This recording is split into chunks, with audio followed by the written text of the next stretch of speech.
In Châtelet, and welcome to the Polecat cast, where our stealthy polecats ferret out the best feels, funnies, and what the fucks to discuss Slam Bam Badger style. Buckle up, buckaroos, try to secure your sides and mind your spines. Also, maybe don't eat anything beforehand and make sure the bleach is locked up tight. If you're still here after that, you still don't deserve a trophy. Today's Polecat cast panel consists of the big half of Big and Robot, Scott the self-aware simian, Max Darrett Simpsonskin and definitely not Curious George's caretaker, Polecat Punster and Pussycat Punisher Hannah, Dr. Randomer Panda, inebriated and at the wheel, and me, your host, the Doge in Charge. Today we will be discussing the following topics. A woman experiences something she says she's never experienced before. A spark of compassion for her husband, and a deep sense of shame for how she treats him. Amy Schumer, comedian and professional train wreck, has recently released her new comedy special that has leather in the title, which is creating a joke about overly tight rawhide that she probably did not intend, and one that's funnier than the comedy special itself. But despite the ghosts of the alt-right haunting her on Netflix, she will soar above the haters, and also, Netflix will make sure people can no longer rate content on a 1 to 5 scale, because stunning and brave. We're only 3 months into 2017, and what a time to be alive. Why? Because on top of all the other shit going down, local hero Hugh Mungus has announced his plan to run for Seattle City Council. Making dad jokes great again. Mass Effect Andromeda proves that having technical skill standards is sexist, racist, and homophobic, the stuff of Nazis, and if you think that the people in this game should look like reasonably attractive folks like in most video games, without Parkinson's disease, for example, or anything like that, you, sir, are a bigot. And finally, our bonus story for the patron-only after show. If you are one of the very few and morally pure who are not bigots, you need to somehow find and connect with the other 1% who also share your morality so that you might reproduce with them at some point in order to make more non-binary intersectional feminist allies who will run about the world doling out social justice, speaking for those who are too weak and inferior to speak for themselves, and of course punching Nazis. You need to plan to find someone as woke as you are. Luckily, whereyourvoice.com is here to help you weed out a good man by using your easy peasy 10 things every intersectional feminist should ask on their first date, because this is what men really want to talk about on their first date. Anyway, if you would like to participate in our after shows either as an audience member or a participant, please consider becoming a patron at www.patreon.com/honeybadgerradio. And now it's time for the news. We want to apologize for the delay of the show, or are we early? That would depend on your point of view. So, we are either early or late, or we arrive only when we mean to. Also, news in tech, Discord sucks, OBS sucks, everything that's new is horrible and I hate it.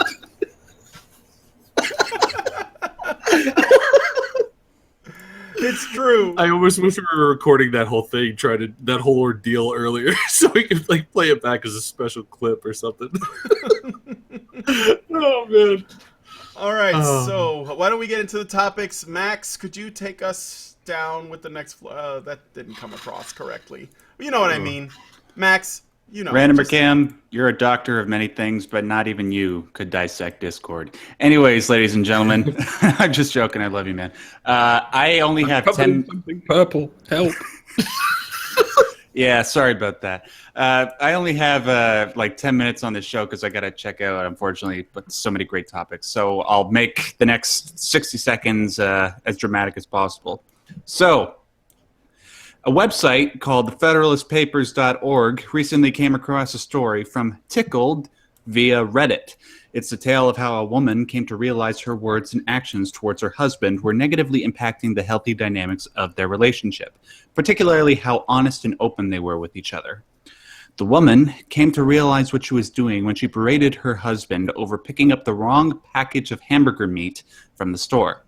He picked up the hamburger meat that was 70% lean and 30% fat, rather than the 80-20 option, She asked him various things like, why didn't you get the healthier option? Did you even read the labels? Why can't I trust you? Do I need to spell out every little thing in detail for you? In other words, my Friday night. When he left the room, she suddenly realized what she was doing to the man she wanted to grow old with. She asked herself, why? Why was she doing what women are so often accused of? She asked herself why she thought it was reasonable to expect him to remember everything she wanted and do it just that way.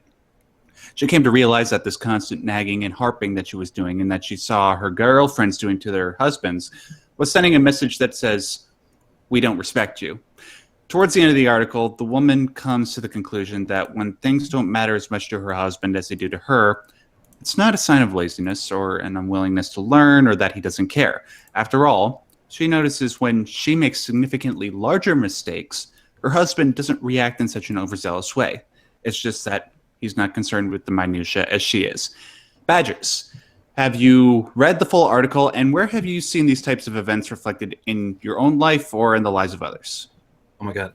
Can I go? Can I do this? Scott, This, go holy ahead. shit! This is exactly what broke up my relationship. This is absolutely 100% why I walked away from my ex, because she was a fucking nutcase like this. Like, you know, it's like we're like, one example, I may have talked about this before. We're at CVS and we're going to see a movie, and she was looking at eyeshadow and she goes, "Oh, check out this eyeshadow I found. It looks like the Matrix."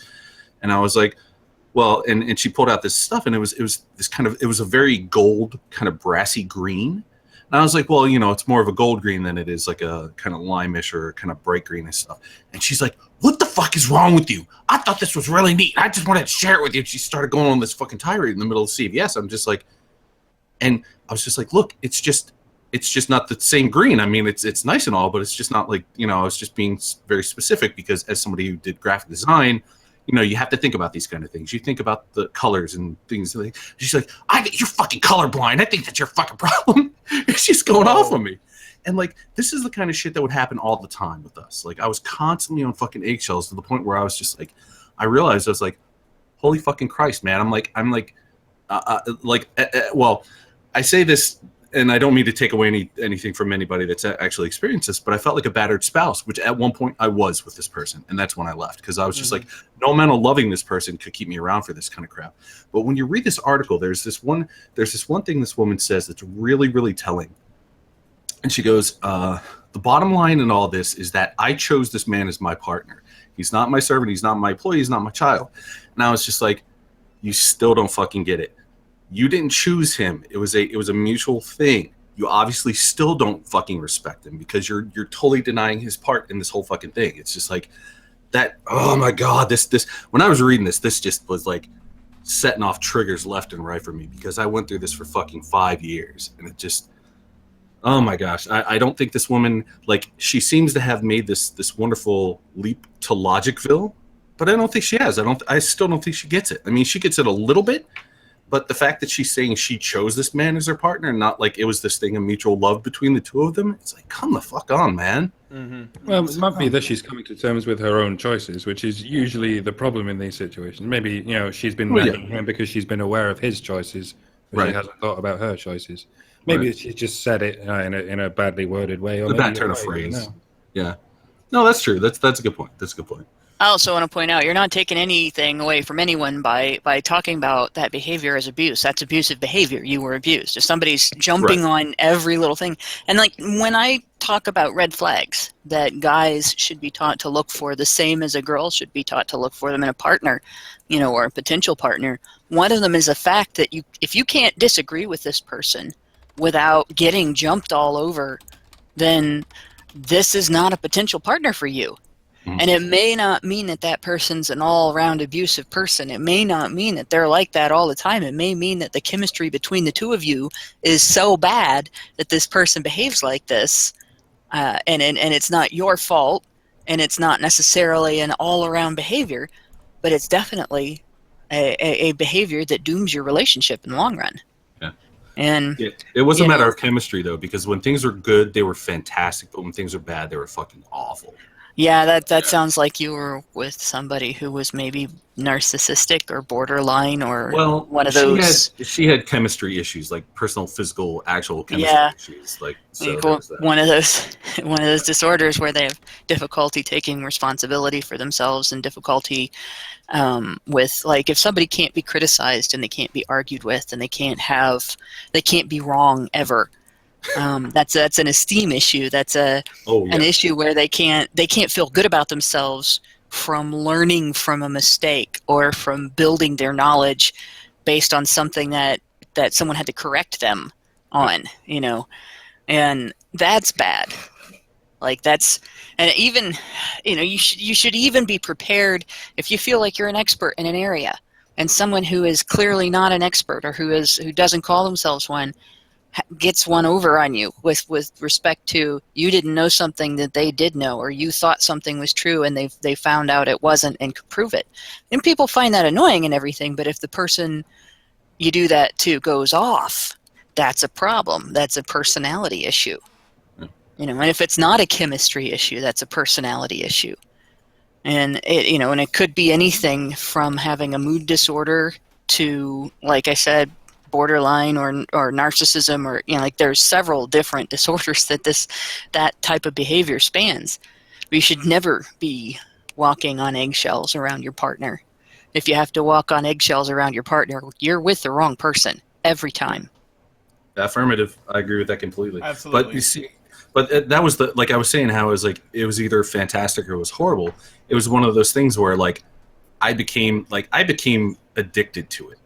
Like, because the fantastic part was, God, it's amazing. I mean, it's the best. It was a soulmates connection. It was one of those things, and like you stop thinking clearly when you're at that point, Sure. because you're an addict. It was a very strong chemical thing between us. The roller coaster.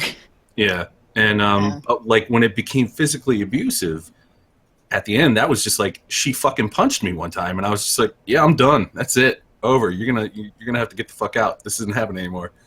And yeah, that was fucking like almost 6 years. I was just like, fuck me, man. But yeah, that's bad and news. the sad thing is, a lot of guys, this kind of stuff. Yeah, I know a lot of guys will go that long in a relationship like that because, they grow up not learning that they have the right to not be treated like that. By the time a guy does, and it was a get to gradual point, change though too. Let me emphasize that it was a gradual change. It wasn't like that from the beginning. So, but yeah, most emotional abuse is because you don't put up with it at the beginning, Right. but no, there will be signs though at the beginning. There's almost always signs, and there's almost always behaviors at the beginning that you end up tolerating that you wouldn't have tolerated if you weren't in a romantic relationship with that for person. sure. And that's like, this is something that I keep emphasizing. Girls get taught more about defending themselves from that situation than boys do. And boys, we should be teaching our sons that as well. That being shit tested and being berated and being treated like the dumb one in a relationship, all of that, that's all abuse, and nobody should be putting up with that. Yeah. Yeah, I feel for you, Scott. I've been through that too. I think it comes from the fact that in many ways, men are often not allowed to have standards by our society. Like, they're supposed to take whatever they can get and be happy for it. This is why Right. this is why we work under the assumption that when a woman has sex with a man, she is giving it to him. It's a gift that she's giving. Right. And it's not something that they both want. It's something that he wants and she doesn't want. And when she gives it up, she's making some kind of sacrifice. And I'm not trying to make men out to be victims here, because I know that they have a part to play, and a lot of it has to do with the fact that men generally they're told that they shouldn't have standards, especially with our ultra feminized society. But at the same, when I say feminized, I mean feminist.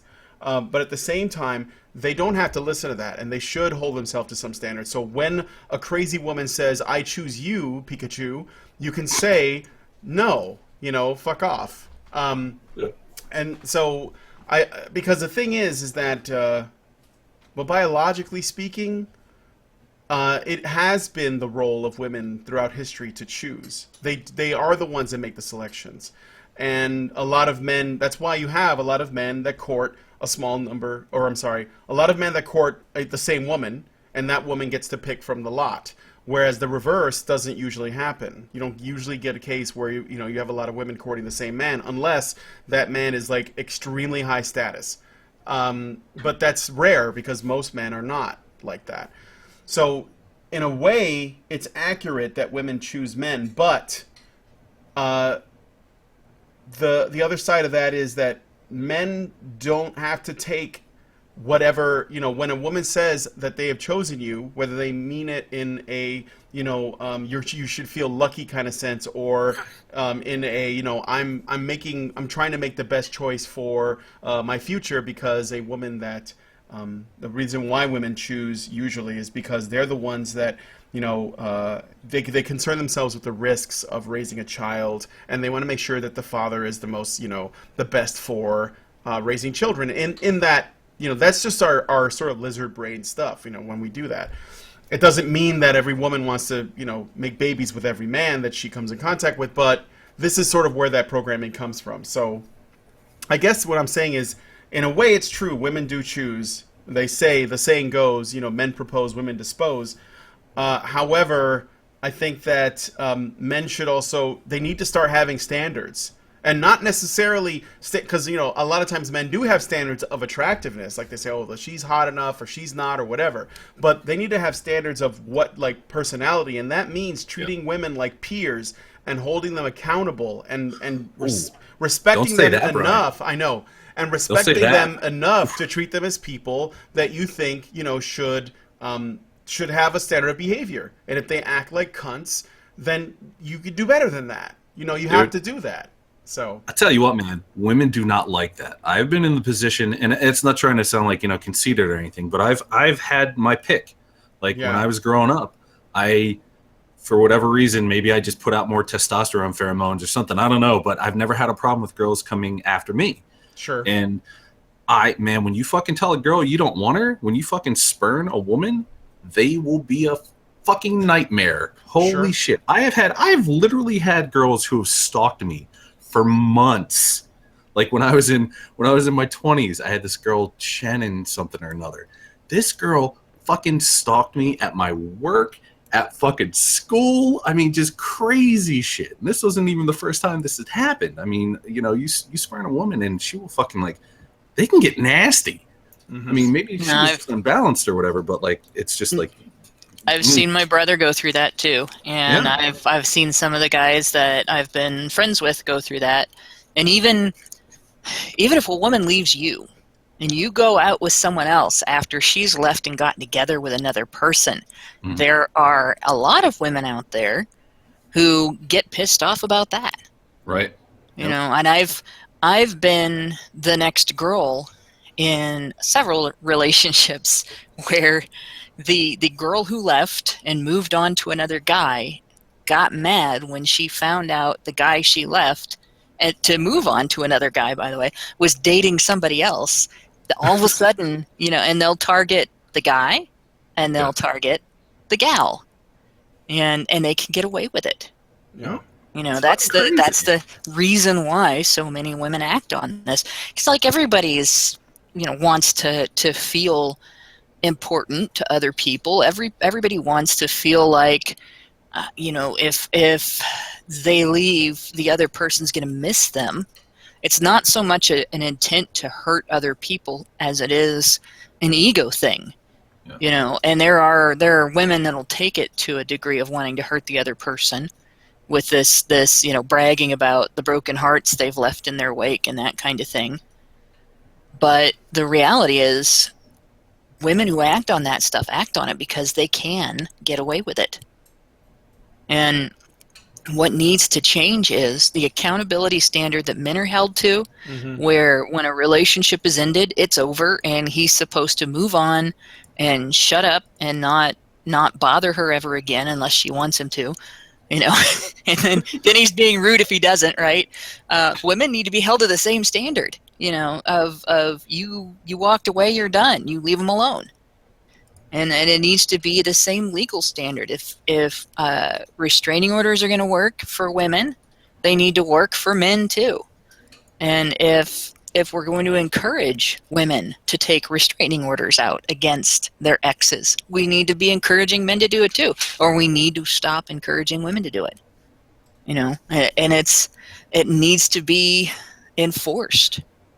It needs to be that if somebody comes and bothers you at your workplace, that you can call the cops and make them go away, because it's your workplace, it's not theirs. And this is once again an area where there is a dramatic difference between the standards that are applied to men and the standards that are applied to women. And yeah, it does sting as a girl who's been rejected, because I've always been sort of a little different than the gals around me. If I wanted to go out with somebody, I didn't sit around and shake my butt and wait for them to notice, and I'd ask.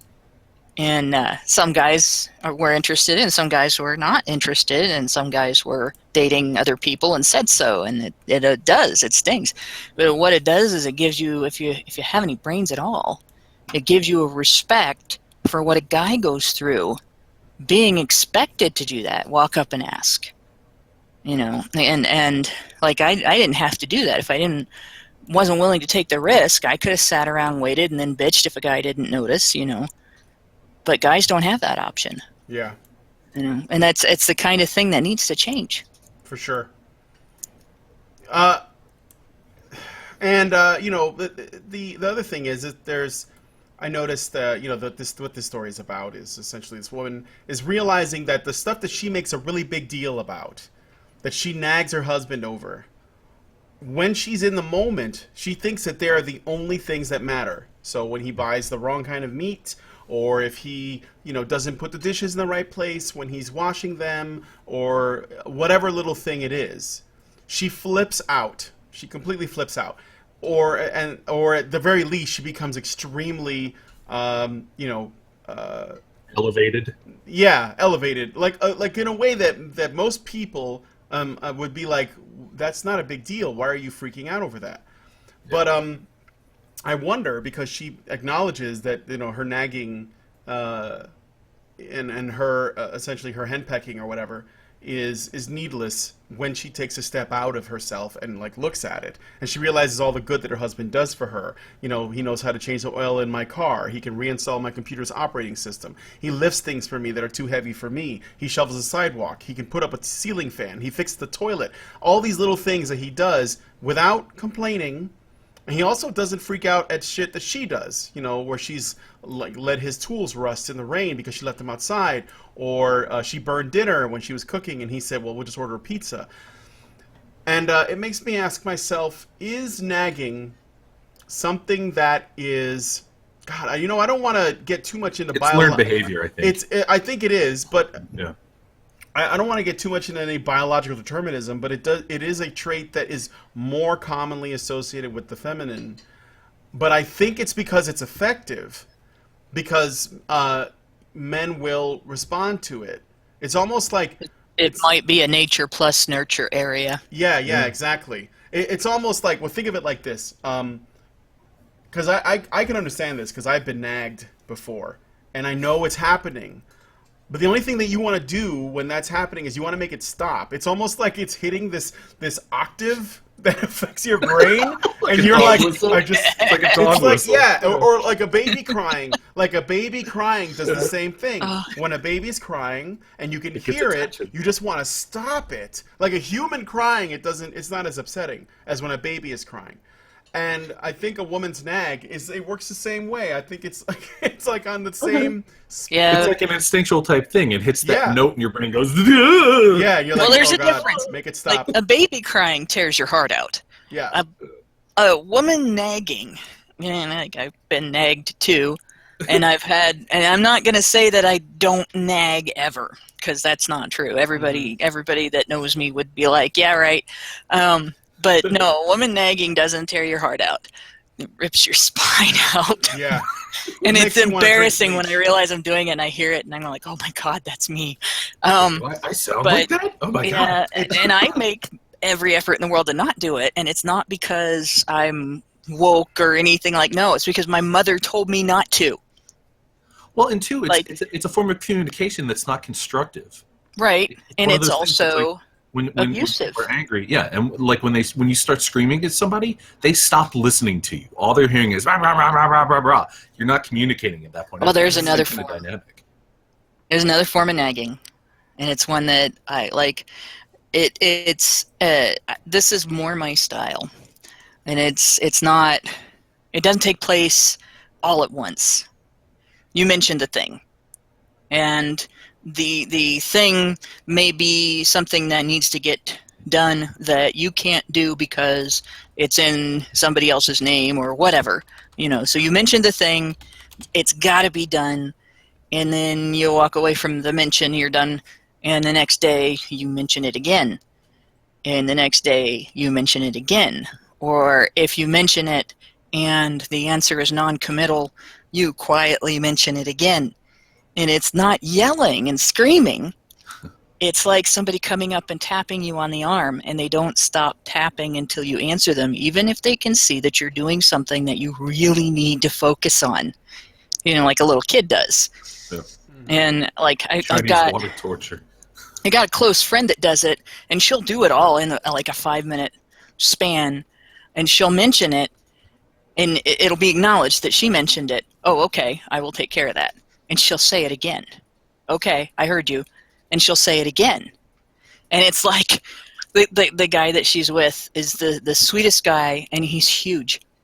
Big guy. And I'm like, I don't know how he hasn't killed her yet. I love them both. They're good friends. And I listen to this, and I'm like, why would anybody do that to anybody? And then I think about it, and I realize I have that habit. It's the difference between me and her is that I'm aware that I do this, and I stop myself when I notice that I'm doing it, and I don't get mad if somebody says, hey, you're doing this. Stop. Well, that's more of an authoritarian type thing where it's like Yeah. I think I have the authority to say this thing to you, and you need to stop doing whatever it is you're doing, no matter what it is, because I've said this thing. Like, because I have that kind of relationship with some of the people in my family, where they're like, I could be under a fucking car with my hand, wrenched up inside of the thing, pulling a fucking spark plug, and they're like, blah blah blah blah blah blah blah blah blah, and I'm like, okay, sure, when I'm done, and then a few minutes later they'll be like, did you do the thing yet? I'm like, does it fucking look like I did the thing? I'm fucking doing a contortionist routine inside a fucking car engine. I haven't done the thing yet. I'll get to it. And then we'll do it again. It's just like people have this unwarranted need to like be in control. And it's just like, and they think that if they say the thing, that means that everything else has to stop because they said the thing, because, their thing is more important. It's just like, oh my God, fuck off. Yes. So so that's maddening to me. That's one of those kind of things that's like, I will go off with somebody about that. Like I do not take well to that kind of thing. That really exactly. It's something that it's not a behavior that I notice very much in the men around me, because usually I think men are used to, once it's been acknowledged, you wait, and you only exert the emotional energy it takes to get annoyed over it if somebody actually drops the ball. You don't anticipate them dropping the ball for the entire time between when the thing is mentioned and when the thing absolutely has to be done, and then and talk about it the whole time. But women, we get this nervous energy where we do anticipate every waking second. Right. Oh my gosh, the ball might be dropped. The ball is in the air. There's a possibility of this ball hitting the ground without any hands touching it. I got to do something right now. Did you do the thing? The floor is lava. The floor is lava. Don't let it drown. Yes. And so maybe it's because men have their own balls. They don't spend all their life thinking about the damn ball. Well, it's because they've already dropped. That's right. There you go. But yeah, we think about the ball the whole time, and it becomes this battle when you're aware that you're doing it. It becomes this battle. Okay, the ball is over there. I'm not responsible for it. I passed the ball to him or her, and I should shut up about it now. Yeah. I mean, women are generally more risk averse than men, and so that results in, I think, when you take that and you essentially put it on speed, you get this nagging and freaking out over things that are extremely unimportant. Because and I think that's like that's why I would say, like Hannah said, it's a combination of nature and nurture. Yeah, and when you allow yourself to do it, when you allow yourself to focus on that ball all the time, it becomes a learned behavior to a degree because you're tolerating it. And I don't know if I've told a whining story, but my dad used to have this method.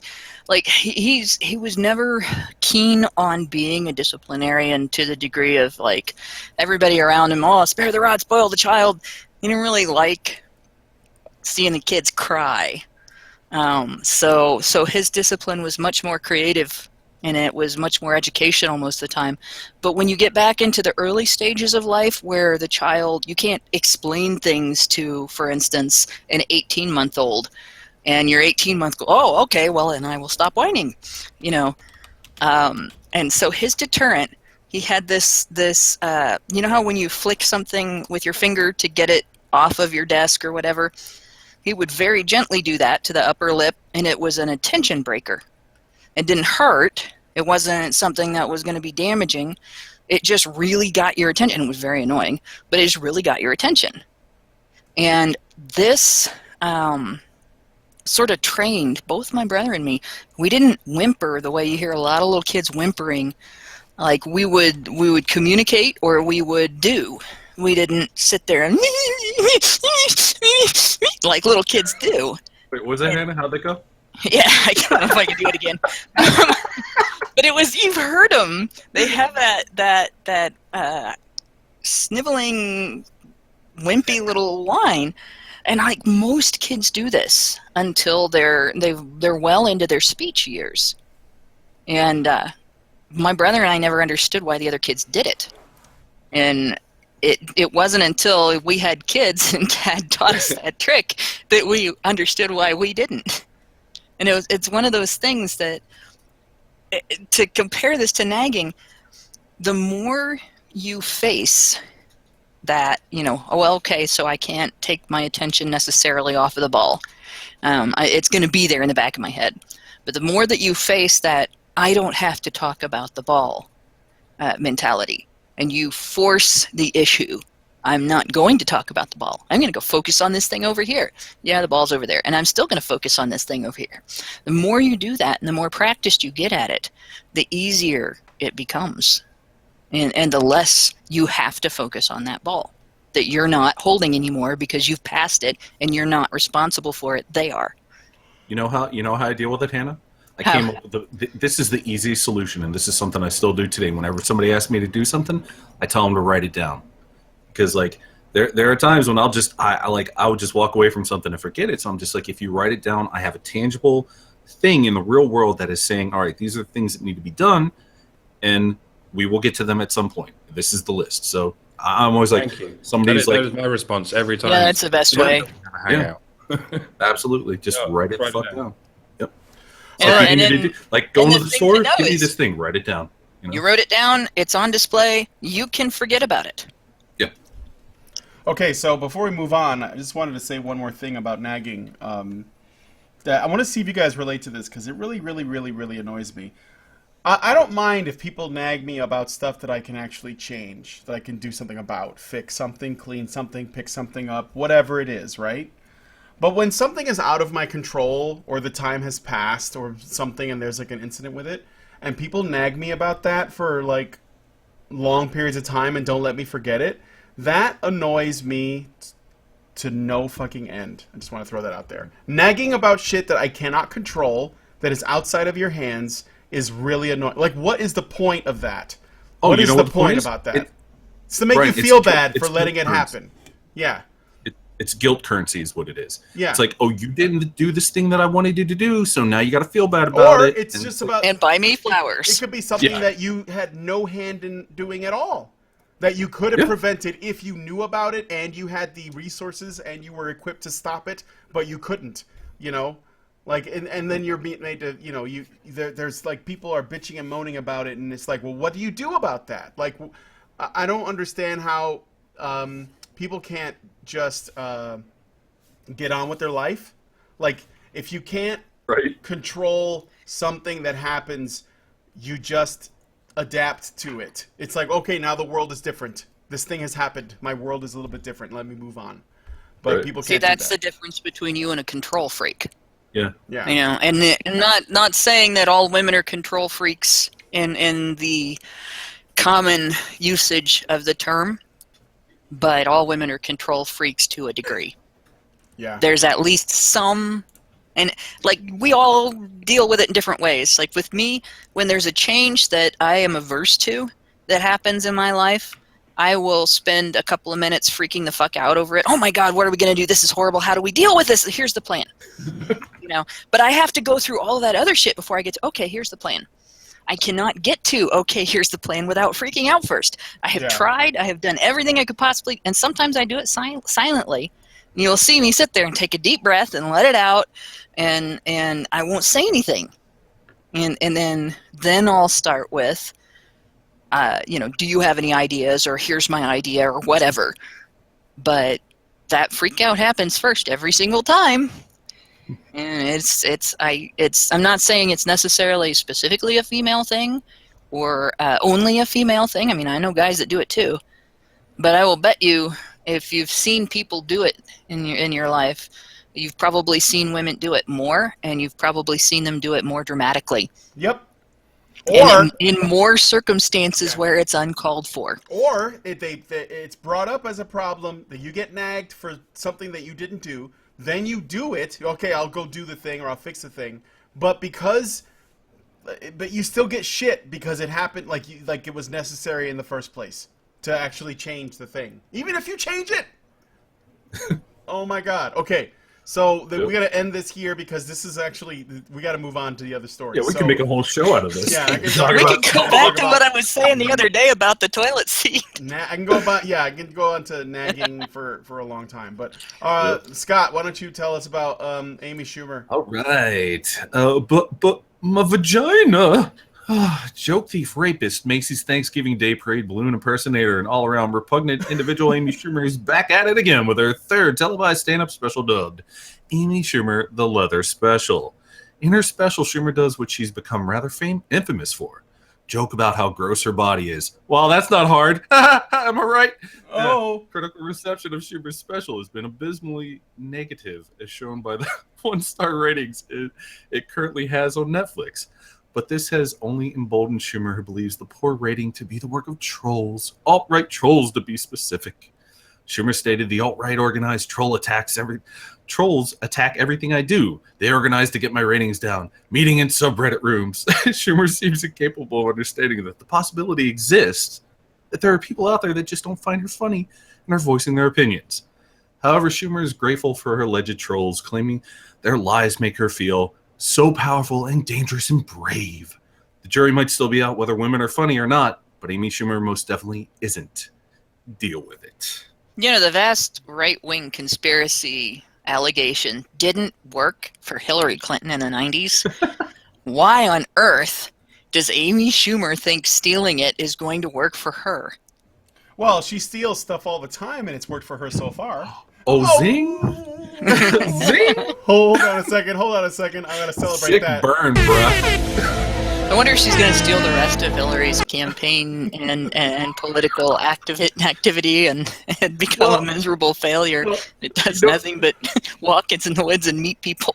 You know why she's saying this, though, is because she's a normie, and normies have become aware of things of, like, 4chan. So they're like, oh, it must have been them 4chaners that did it. And it can't possibly be that I'm one of the least funniest people on the face of the planet. It can't possibly be that. Like, well, the thing is, if what she was saying was even true, let's say there was a subreddit dedicated to it's very people possible. from any group, alt-right, whatever, any group meeting to discuss how to torpedo Amy Schumer. All she has to do is contact Reddit admins. There you go. And say, these people are harassing me because she's a feminist and Reddit is run by feminists, and it would be gone. They would ban that subreddit in a heartbeat. That would be the end of that. But Hannah. That's the first thing. The second thing is, if she was as popular and funny as she thinks she is, there wouldn't be a subreddit big enough to counteract her own fans giving her high ratings. There you go. So she's lying. You know, there's two bits of evidence that she's lying there, because she could do something about the problem herself if it existed, and the problem wouldn't be that big if she was what she thinks of herself. Yep. Did you guys already mention the Netflix thing and how I don't think it's hard to say that it's connected. It's just it might just be a coincidence that after the all-powerful yet totally irrelevant alt-right went and tanked her specials reviews, totally based on their hatred for her, and has nothing to do with the fact that the economy special is probably one of the worst ones I've ever seen. Which, by the way, I did try to watch. I got about almost halfway through it, and there was nothing. It was just weird. It wasn't funny. It was just like flailing. It was actually kind of sad. Like there was no big laughs from the audience. You know, there were just distant laughing, like from people on the balcony, like those old guys from the Muppet Show or something. But Statler and Waldorf. Yeah. Oh, this is bad. Oh no, it's awful. It's terrible. Oh god. But those guys. it wasn't very good. But so for whatever reason, after a bunch of 4chan people from what is it called? 4chan it or something? Red Chan. I don't know. Red Chan it. It was Red Chanet in the Law and Order thing. Red Chanet. Red Chanet. After The hacker known as Acid Rain. Yes. This sounds to me like a sci-fi movie. Oh, no, wait, that was Red Planet. Yeah, there you go. They leveled up. So anyway, but after that happened, Netflix is changing their rating system to no longer be a 5-star rating system. Now it's just a thumbs up, thumbs down system. And that's gonna stop though. Like, yeah, that's not gonna really change anything. down She's just gonna have a thumbs down rating. Yep. Yeah, but if it happens, it's all coming from Red Chanet anyway. It's not obviously. It's not people who dislike her because people like me. Damn it, you know. Well, Ryan, hold on. The thing you have to realize here, the thing you're forgetting is that over the past 4 years, I guess it's been, Amy Schumer has been the entertainment world's it girl for feminist comics. She is the fucking it girl, and they have been pushing her so fucking hard as the big thing in women's comedy. And obviously, this has fucking gone to her head, and it has absolutely nothing to do, note sarcasm please, with her being a narcissistic fuckhead. Absolutely doesn't have anything to do with it. I mean, Christ, they got people, telling her like all the time, being, "Oh, Amy, you're so great. You're so great, Amy. You're so great." And Amy's like, "You know what? I am so great. I'm so awesome. Fuck my haters." It's just like, she's living in a fucking delusional world. She is not funny. Regardless of my feelings about her comedy or about her personally, she's not fucking funny. I don't think she's ever been funny. Like, not once. Because I'm the type of person, like, I don't like to talk shit about something unless I've experienced it. So I've actually tried. I haven't seen this special, but I've seen her other ones. I've tried to sit through them and actually have a reasonable understanding of what she's doing, because I don't want to be like just talking shit about something without knowing about it. And she's not funny. She is, like you said, all her stuff comes off as kind of this weird, awkward, self-deprecating thing that is just like, unless the funny stuff is the stuff she took from other people. Well, yeah, there you go. I mean, it's just like, I'm like, get some better fucking writers or something. You're not funny. I'm sorry. You're just not good at your job. But that's all right though, because the entertainment industry has already decided she's their it girl. Because apparently, I don't know, Sarah Silverman's not marketable anymore. Self-depreciating humor can be funny. It can be done well, but it has to be clever. And that's the problem with what I've seen with Amy Schumer, is that she's not clever. Rodney Dangerfield made his whole career on self-depreciating humor. I don't get no respect, but his humor was like, everything that he said had a clever thing to it. It was never just, like, she might joke, "My vagina stinks," and that's it. Right. That's the whole thing. Yeah. And where if she were more like Rodney Dangerfield, she would say something to the effect of having a bad day because her boyfriend took her fishing and she thought she was going to get a fishing pole and he threw her into the water. And And that's a totally different way of dealing with depreciating humor, self-depreciating humor. Yeah, She just doesn't have it. It's about the depth of the self-depreciating humor. It's about examining. Well, it's about self-examination, as is with most art forms, and you can be self-deprecating without being self-examining, and it's what so many minority comedians fall for. Because I've done the comedy scene quite a lot, and you notice it almost without fail when you see a comedian of a racial minority. Their act, half of it will be about their race and obvious jokes about, oh, my mother was this, my father was that, so blah, blah, blah. And it's a very shallow way of doing self-deprecating humor, and certain peoples can get away with it. Women can get away with it. They don't even have to be a minority. Look at me, I'm a woman, I have a vagina. That's a novelty. And then the next stage is fat women. If you're a fat female comic, you have your act down for the rest of your life. Just go on TV and say, I'm a woman and I'm fat. I have a big fat vagina. And you'll get on telly because they want that shit on telly, because they take focus groups. And who are in those focus groups? Yeah, fat women who aren't funny. Because they're the ones that don't have jobs. I was going to say feminists, but I guess that's a synonym. Weed. So, Jax. This is why they like Amy Schumer. Yes, this is exactly. So Jax in the chat, she said something about Amy Schumer being like Miss Piggy, and I had this revelation because Miss Piggy also wears leather sometimes. If Amy Schumer is going for a Miss Piggy thing, which actually I could see it based on the hairstyle and the clothing and her attitude and all that, then does that make Pepe Kermit? And if so, does that mean that there's some kind of like romantic tension there that she's dealing? Because the alt-right is Pepe in ways, right? That's like a Keck thing. And forgive me if I'm not a scholar of Keck, so I'm just a novice. I'm just a I think you might be onto something, Brian. But I think there's something going on. This could be an Illuminati thing that I don't know about. I want to believe. Didn't Kermit and Miss Piggy break up? Yes. Oh yeah, because he found a younger, hotter pig. Yeah. The only problem is he's still stuck with a pig. No, I mean she's a hot pig though. I mean for a Muppet. I mean come on. That's the change, but it's still funny because like Miss Piggy, the whole point of Miss Piggy was to be making fun of women who have temper tantrums. Right. Like that, she was funny because everybody knew a girl or a woman that acted like that, and that person wasn't funny. But Miss Piggy was funny because she was mocking that. Yeah. She was a cartoon, overblown version of that to show like just how fucking retarded. Mostly. It was. Yeah. But, Mostly. I'm gonna say I actually know. I've known some women that she wasn't. That wasn't much of a parody. Right, it's completely analogous. Yeah. I think that's what it is. Amy Schumer wants Pepe to love her, and she doesn't know how to reach out because all she knows is violence and insults, which is like Miss Piggy. So sad. That's what she wants. That's so okay, sad. Amy. It's never too late to become a Kekistani, but you have a lot of work to do. Okay, so let's move on to the next story. We're going to go. Oh, Max is no longer with us. R.I.P. Max. He is dead. He has passed on. But allow me to go ahead and read the next bit. So, Rudy, to the legends of members, 4chan, or memers, 4chaners, and shitlords, there is only one God and one religion, Pepe and the Tao of Keck. However, if there were a Jesus Christ type for these shitposters and trolls, it would be our Lord and Savior, Humongous.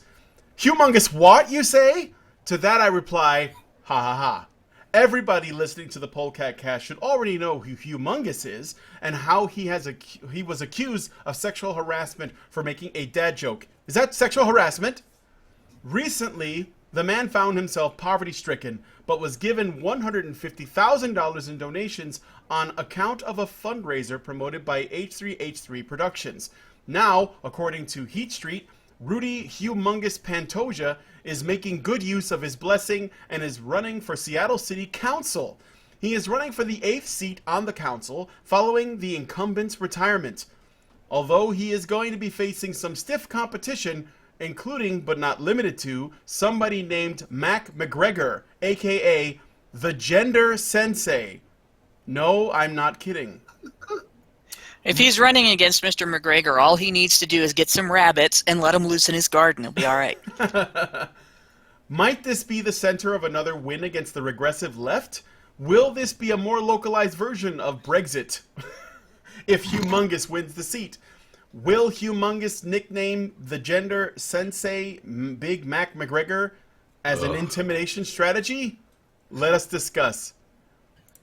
I know, but not in a braggadocious way. Not in a braggadocious way, though. Does anybody know what a gender sensei is? No, I don't know what that is. I have no clue. Pretty sure Zana Joshi must be one, right? One of those students. Is this her final form? Is this a self-title? If so, nobody ever date that guy. Stay away Ever. from him. Nobody of either sex or any gender. You know what? I'm going to Google this to see if this actually brings up any results, because I want to see what this person looks like if they actually exist. Max Scotty McGregor, creating a safe space for everyone. Oh, God. Holy That can't be shit. real. Fuck.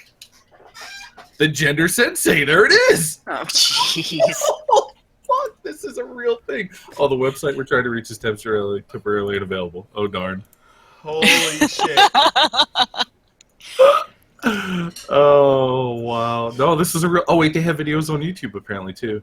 I'm betting that this having made the news, the guy's website has been accidentally DDoSed. Probably got Oh, here he is.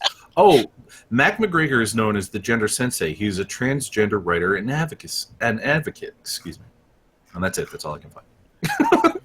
Okay. Well, That's his that entire tells us wiki bio. everything. Yeah, that's his entire wiki bio right there. Oh, he has a LinkedIn, though. Good lord. Okay, well, Yeah. We know this is real, though, so there's that. Yeah, so I don't know. All I can say is what a time to be alive. Yeah. That's all I can say. It's only month 3 and 2017 is the best current year. Just so weird. Just so weird. Who'd have known that the darkest timeline could be so fun? It is a bit like a microcosm of the Trump thing, because the people of Seattle are probably going to look at this and go, we want anything but the gender sensei. I don't care who else is running. Anything but Hillary, gender sensei. That's true. It probably is. We'll just have to see. It's crazy. It's crazy. there is not a popcorn popper big enough for this. Hey, you know who this is? Remember the Good Men Project? Oh yeah. Oh dear God. Holy That's this shit. guy. Are you serious? That's this guy. Yeah. Okay, He's the hold author on. of the Good Men Project. I'm gonna find a picture. I'm gonna find this guy. What's his name? What McGregor? I gotta share. Mac Scotty McGregor with a Y. I put links in the chat. You can, if you want to have a look. I already found it. Max Scotty McGregor. Holy shit, that dude looks so weird. Creating the Huffington Post. He writes for them? Well, everybody does, shit, but they don't pay. Yeah, but he has articles like "Marginalized People Unite." Yep. Okay, so I'm going to share I'll bet this he's not with everybody. interested in the marginalized white men uniting. I thought this was like a throwaway article, but all of a sudden it became really interesting. Okay, so Right? I know. Oh, God. known as the Gender Sensei, Mac is an educator and activist on gender, sexuality, BDSM. Wait, can you be an activist for BDSM? I suppose so. Sexual freedom and LGBTQ rights. Oh, Mac, you're not inclusive enough. There's way more letters now, dude. Don't you know? Mac has been a world champion martial artist. What? And now has coached 58 national champions and 29 junior Olympic champions. He is a Seattle City Commissioner, sits on the LGBTQ Advisory Council for the Seattle Police Department, is a director for Social Outreach Seattle. So yeah, he does a lot. Mac was one of the highest-ranking female martial artists in the world prior to transition. Oh, wait a minute, what? Oh, so this is a man transitioning to a woman? No, this is a trans man. Oh, so this is a woman transitioning to a man. Okay. Yep. Yes. So she was the highest ranking before she became a man, and now teaches diversity. I guess Mac, it was supposed to what it say. Now Mac teaches diversity and educates on gender understanding all over the world. He also coaches those going through transition and their family to help understand and support their loved ones. There's a lot of misspellings in this thing. This is the Huffington Post, guys. Yeah. I know. It's Shocking. almost like you don't have standards. Mac has Almost appeared exactly on like Ripley's Believe It or Not, the Discovery Channel, the Learning Channel, and has been featured in People and Billboard magazines. He sounds like establishment dude, doesn't he? It's seriously, Humongous is like the underdog. He's known for what, one video, which he didn't want to be a part of. Right. It's crazy. He's got to run against this guy. I wonder how this is going to go down. This is the look. Humongous is the everyman. He's just the guy. He like runs. I don't even know what he did. Did he like drive a truck or something? Mac McGregor's the everybody. Yeah, apparently. But nothing, somebody. Anyway, Mac McGregor. I've been on both sides of That the was fence. muted. I can see it from your point of view, but I can also see it from this other point of view as well. And I'm pretty sure that so if this is a woman transitioning to a man, is she now, or is he? I'm sorry, I don't want to fuck that up. Is he now the oppressor? Is he now the patriarchy? Yeah. Why would you 'cause he's a willingly white become male. the patriarchy? He's a white He male is a now. white He's a male. white male, dude. Why would you do that? As you can see, if you click on the link I just posted in our little chat, you can see he's a white male. Oh with yeah, a I'm sword. looking at him. Wow. Okay. Well. Yeah. So he had written articles such as 4 things you have to find out the hard way when you transition. Right. Why I'm terrified to come out as trans to my stepson. The transgender ninja. The transgender ninja? That's about okay. That's they essentially hiding it. I mean, he passes pretty well. He looks kind of like, yeah. I mean, that passes He just all looks right. like a creepy old dude, though. Yeah, I mean, like, not to knock him, but he's got a really creepy fucking smile. I'm just saying. it's a bit reptilian. Yeah, I'm looking at it. All I'm right, a little well, put off by it, but whatever. There's a certain age at which men and women look exactly the same. Like Roger Taylor from Queen looks exactly like an old woman. Same hair, same everything. are you talking about Brian May from Queen? Brian May as well, actually. Most of Queen. Yeah. Yeah, most of them do. They start looking weird. Okay, well, I don't know. I guess this is like the Clash of the Titans, the ultimate social justice warrior activist versus the regular dude that just doesn't seem to know what the fuck is going on and why nobody gets his dad joke. So I guess we'll see how that goes. I don't know. I hope Zarna Joshi is there. I wonder if she's gonna amp up her because she. After she flipped, because I think she lives in Seattle somewhere, because that's where this whole debacle comes out of. Because there was like the whole pro bunker thing, which is how we got the Humongous video, and then I don't know if you remember the video where she went to like a town hall.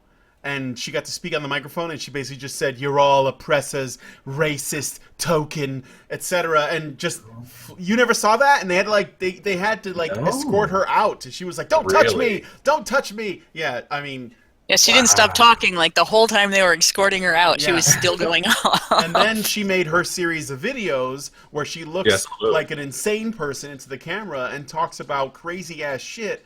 So I wonder if now that Humongous is running for city council of Seattle, I wonder if we're going to see her reemerge from her fucking cave to make videos. I wouldn't doubt it. She's an attention seeker, so she's probably going to fucking pop up before too long. Mm-hmm. Yeah, she's got issues, man. And I'm this not definitely saying got a lot more interesting all of a sudden. That's for sure. Though. That's exactly what I'm saying. I'm not saying that But she's. I don't want to hear any more about her cave. Yeah, no. I mean, what I'm saying, I'm not talking about her cave because it's because she's a feminist. That's all. There we go. It's about that. That's what it's about. To the crazy old bat cave. Cave. All right. I don't have anything else to add to this story. If anybody else has any other thoughts, we can go on to the next one. No. Okay, Scott. All right, here we go. Oh God, this is gonna be great. This is gonna be so great. I got some hot opinions on this. Former role-playing giant BioWare has seen better days. Ever since being acquired by Electronic Arts in 2007, it was only a matter of time before the push to release one new game every year wore them down. The inclusion of social justice-style identity politics within their games and their relentless pandering to non-gamers didn't help either.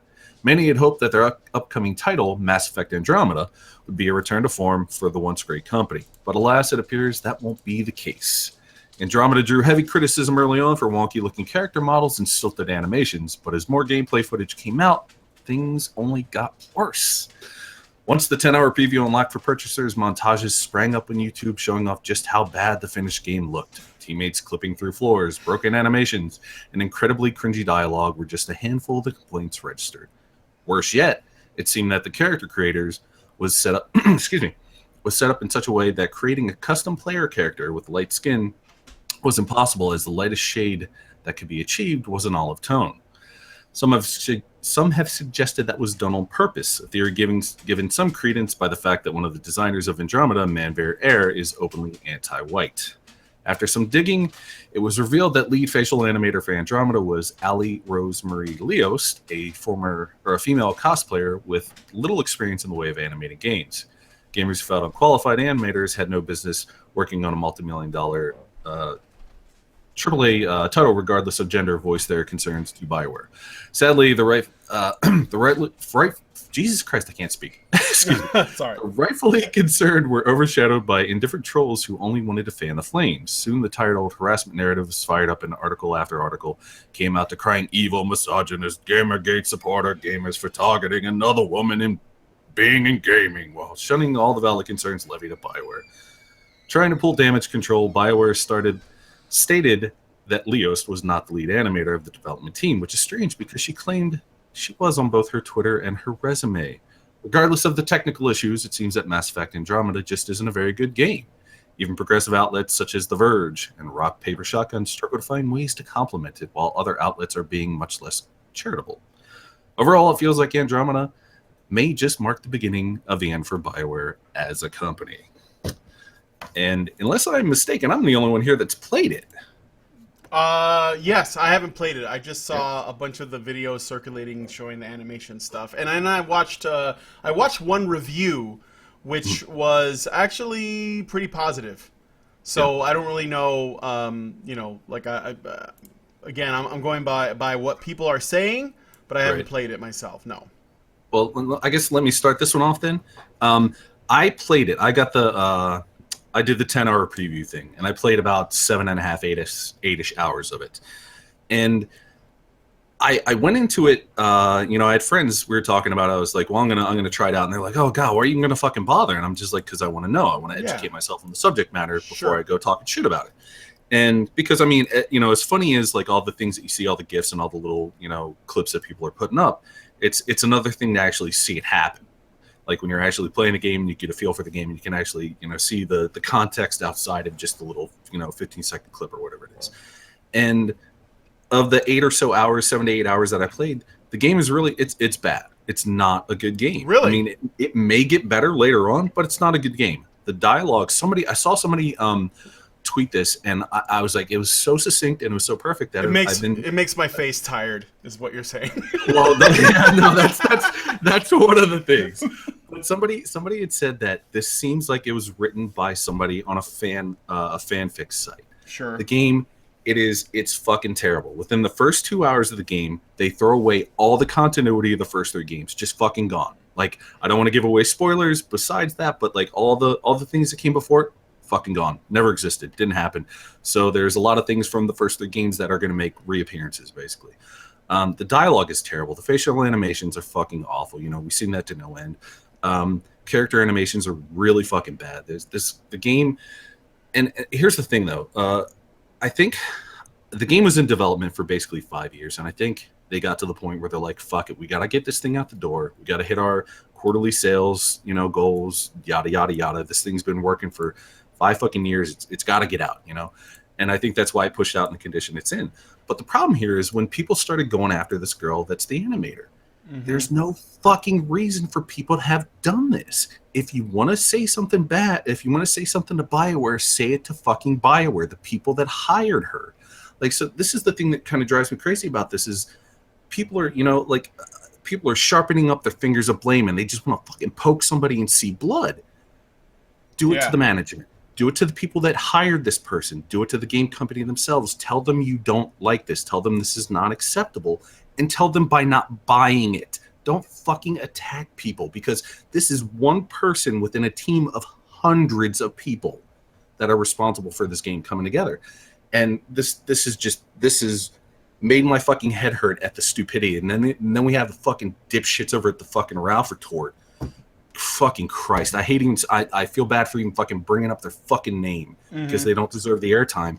But the shit those fucking morons wrote, get the fuck out of here, man. They are so fucking stupid. Those morons are so fucking dumb that they can't understand for a second that the things that they're doing are feeding the fucking other side with information. It's like, oh look, alt-right fucking gamer gators are doing all this evil stuff. Look right here, it's all there in print. It's like, and they're so fucking dumb. They can't get past themselves. They got to be so fucking controversial. They can't get past their own stupidity to not be dumb and give other people ammunition against them. Oh my gosh, this whole thing is fucking. It just drives me fucking crazy. But the game is not very good. It is just not very fucking good. But the way people are reacting to it is even not gooder.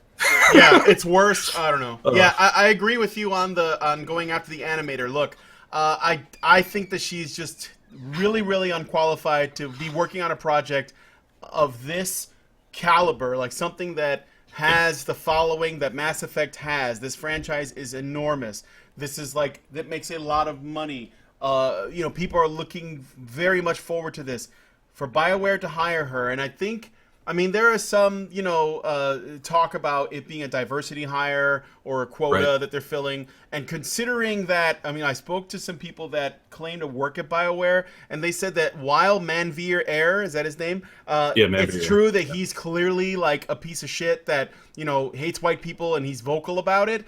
Just because he left the company doesn't mean that sentiment does not exist within the company. And basically, it's a commonly held viewpoint. He's just more vocal than everyone else. Right. But also, and the thing I was telling you about that real quick, his boss, the studio lead, came out and supported him with the shit that he was saying. Yes. The guy that runs everything was like, oh, I completely support Manveer. I'm fucking thumbs up. So there's a toxic environment there. Yeah, absolutely. For sure. Absolutely. So she may have been brought on for that. Maybe she took advantage of it. And you know what? If I was in her position, I would have too. If I got a chance to work on a fucking Mass Effect game, I would jump on it even if I was really not qualified. And the fact is, it's not her fault. I mean, I'm sorry, but she's bad at what she does, but what she needs is experience and time and, more education and practice, whatever. But she got put on a project by people that should have known better. They should have, and what I get is, I don't blame EA for this either. I blame BioWare squarely for this, because I know that whenever like EA or Activision does something, or I would say does something, but whenever they have a product out that people don't like and Activision and EA are both known for doing this, when they basically take a franchise and they run it into the ground to try to get as much money as they can out of it. Yeah. But that doesn't always work out that way. Like, for example, Call of Duty still goes, stronger than ever, from what I can tell. Well, their sales have dropped dramatically over the last 3 to 5 years. It's probably, does it have to do with the quality of the games, or are people just getting tired of the franchise? People are getting fatigued of it. The quality, I think, is dipping, and people are just, more than anything, it's fatigue, I think. Because I think they've been doing it with 3 different studios every year. And they usually don't care if they do that. Like, I remember for a while, there was this competition. Well, I wouldn't say a competition, but basically you had, I think it was Harmonix, right? And they made the very first Guitar Hero game. And it was extremely popular. And the second one was even more popular. And then Activision, I think it's Activision, they bought it. And they were like, okay, we have a Guitar Hero now. And they ran it into the ground. They literally said, well... with the DLC packs. No, before that. Because they were making like Guitar Hero Aerosmith, Guitar Hero whatever. And they were just coming up with new ways to... Oh, and the Beatles and all the other stuff, yeah. No, that was Rock Band. That came out. Oh, yeah, that's okay. Because Harmonix left... Activision bought the license... But they weren't. But they didn't have Harmonix make the game anymore. So what they did instead was they got. I think it's called Red Octane. They took over and they started making Guitar Hero games. They started with 3 on, and then Harmonix, because they didn't own the Guitar Hero name anymore, they started the Rock Band franchise because they wanted to continue making these games. So they ended up competing with each other. But the reason why. I think Rock Band managed to stand the test of time was because Harmonix approached it a lot smarter, whereas Activision, without giving a shit about how things go, they just ran it into the ground. They just came out with games and games and games until people were like, we're sick of this shit now. We don't care. And so they killed their own franchise, but they didn't care because in their mind, they were like, well, this is probably going to be a fad, so let's just ride it out until it's gone, and then we'll move on to something else. And this is what the really big publishers do. I mean, and you know what? It's in their nature to do it. Like, I don't like it, but I don't think that the quality of the game is necessarily solely on their shoulders. I think it comes down to the developers. If they don't make, they have to have standards. And so, I'm sorry, but BioWare fucked up. They basically were like, well, you know, I think in my mind, they hired this chick. I can't see any reason to bring her on except we need more women, so let's hire her. I can't find any other reason. I mean, you know, because she's like a cosplayer that went on, that had a little bit of experience doing like 3D stuff from school, like cartoon animations. Yeah, not like actual photorealistic human animations. Yeah, and and it supposedly shows very clearly they made her like the lead not just one of the animators, the lead animator. Supposedly, I mean that's what she had written down on her. Well, on her BioWare thing, walked but- that back. They're like, we never. This is misstated. She was not the lead animator. So it's like this looks like she's padding her resume basically. That's certainly possible. Again, like it's hard to know what all the facts are, which is why I didn't take it there. But even still, like she's getting all the flag. I don't think she should. I think if you're going to give anybody shit, it should be BioWare. And at the end of the day, you know, you can bitch and moan online if you want to, but the only way you're actually going to make a dent in their bad choices is to not buy the game. And I mean that's what another aspect to this. Okay. There's another aspect to this. If this was a quota hire, basically, which is Black Knight Fool is kind of pointing that out. What you guys are describing is a quota hire. Yeah, that's what I said. If this was a quota hire, then I would, you know what, it goes back to BioWare, but it also goes back to the social pressure and the legal pressure that gets put on a lot of companies to do that. And even if they didn't make her the head, you know, even if it was just a position, and they still placed her above the capability that her experience gave her, that she needed more experience to develop a greater capability than where they put her needed, that is still partly due to that pressure. There are legal incentives, or rather financial incentives, that are placed legally on companies via tax breaks and things like that. And there are also legal incentives based on the idea that you know a woman can go in there and sue and claim that her sex was the reason she was put into a position, and the company kind of has to prove themselves innocent. The woman doesn't necessarily have to prove the company guilty. They have to prove that they actually had a reason not to put her in that position.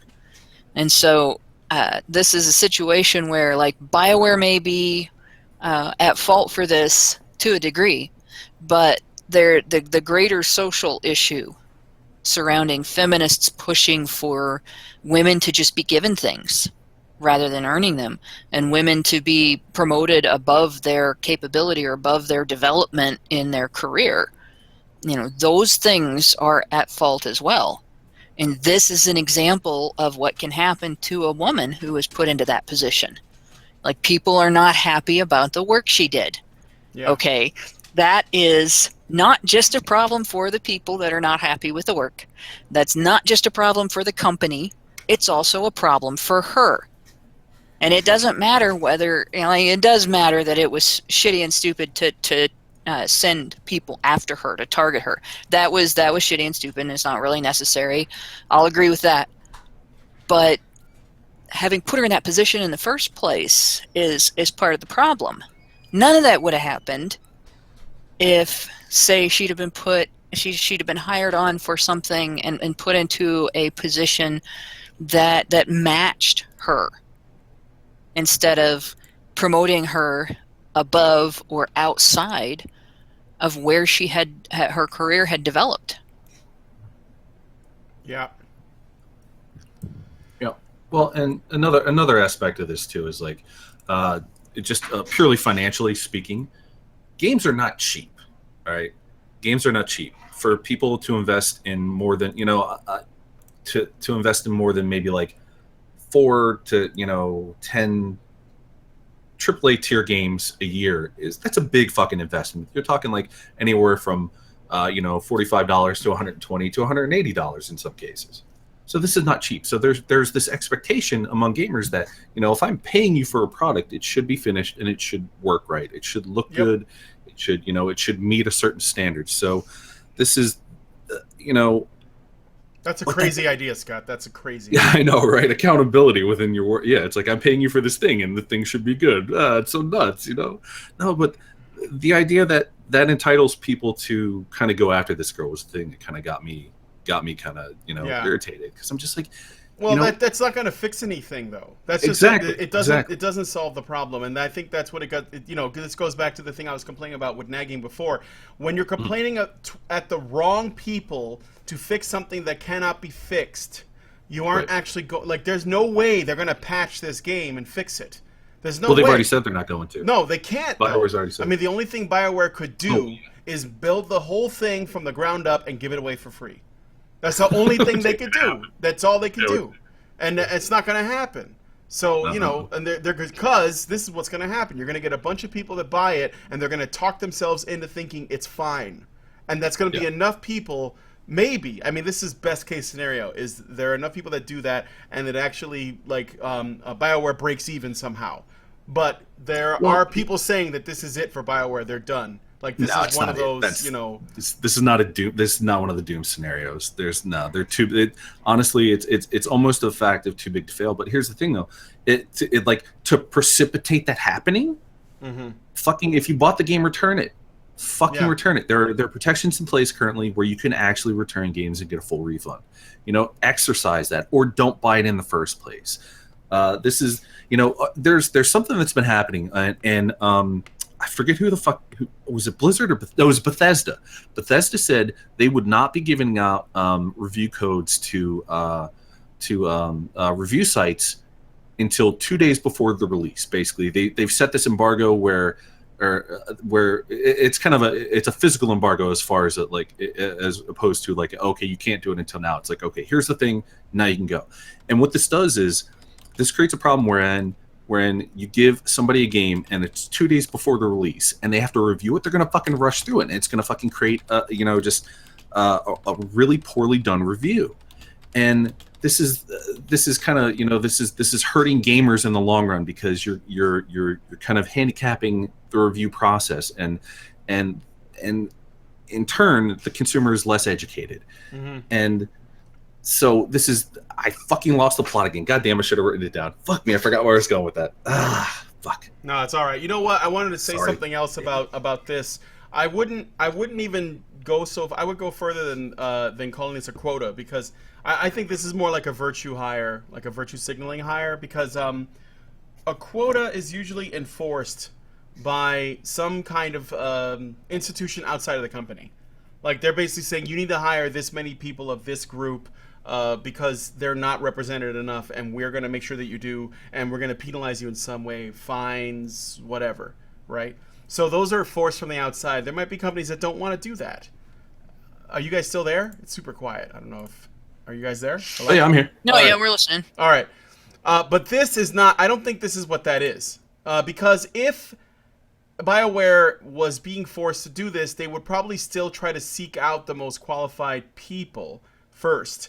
I think this is more of a virtue hire, where they basically said, we're going to hire someone based on these traits that are not important to making our game good, but will make us look good, so that we can do something like, say, if it's a success, you take a photo of all of the people that worked on the game and make sure there's a lot of colors and a good mix of genitals, and it looks good for your company, right? Like, Right. no, because, okay, look. Oh no, they did that all the time. I said this before about Ubisoft, when I had a fireside chat with Appabent, and I was pointing out that when I first booted up Assassin's Creed 1, so this is like when it first came out, and I bought it, and I was like, oh, I want to play this game, I want to see what it's about, and I first turn on Assassin's Creed, the first thing that comes up is it says, this game was developed by a diverse group of people with different backgrounds, religious affiliations, and ethno, whatever. And I was like, why are they telling me that? Like, that was my first thought. Like, what? And this is way before I got involved with all this shit. I just thought, that's weird. I don't remember Prince of Persia doing that. But United Employees of Benetton. yeah. Right. Yeah, that was, thinking about that was a really weird precedent that they started doing that back then. Yeah. Because that wasn't really an issue back then. No. That's so although weird. it might have been a conversation they were having back then, too. It's possible. I don't know. But, like, I think those ads were actually meant to be more of a celebration of having arrived at that point. Now we've been pushed back to a point where we've got people claiming that we're not a diverse world, that everything's all segregated, and in doing so, they have segregated the world. I mean, Assassin's Creed, though, just to give us some context, this was released in 2007. So Yeah. it was a little bit ahead of the curve as far as like what we're seeing happening currently today. So. Yes. Although now I'd like to see an Assassin's Creed game where you play as a Templar for a change and you kill assassins. Deus Volt. Yeah. No, I'm saying there are stories there to be explored. Change it up. I mean, because they've obviously beaten the Assassin's Guild stuff into the fucking ground. I mean, Yeah, Christ, I stopped. crap release. Yeah, I mean, I'm sure there are some good ones, but I got pretty exhausted by that franchise. So, anyway, so yeah, I don't know. I mean, you know what? Mass Effect. I will say this for Andromeda. Thank you, because you brought me some of the most hilarious GIFs and YouTube videos ever in a while. I love bugs. They keep coming too. Bugs are hilarious, but when they're so rampant. Speaking of which, Assassin's Creed had a lot of bugs too. Do you remember the no face bug? Yeah. Oh no! You know what the best one is? Somebody posted this today. There's somebody posted screen caps of them coming into a room to talk to a character and having a dialogue with the character, and all that's there is the wire rigging. There's no textures. There's nothing there. It's just the fucking wire rig, like with just it's basically a see-through point line, fucking vector graphic thing. It's fucking amazing. It's like, wow, that is some inept bullshit. Yeah. Oh All my right. gosh. Well, unless there's anything else, I'm going to go ahead and wrap it up so we can get on to the bonus show, which is a good time. I shit you not. It's 10 things every intersectional feminist should ask on a first date, or how to make sure your date crawls out of the bathroom window and you end up with the check. So we're going to go ahead and get into that. If you guys want to be a part of the after show and you are a patron, you know what to do because the link's coming. If you're not, then you better become a patron. Otherwise, you're missing out. And you're probably a homophobe because I said so. So, thanks for coming on the Polecat. Sorry for the late or early start. And I also want to say to Mike, you feel my pain. And we'll see you guys on the next Polecat.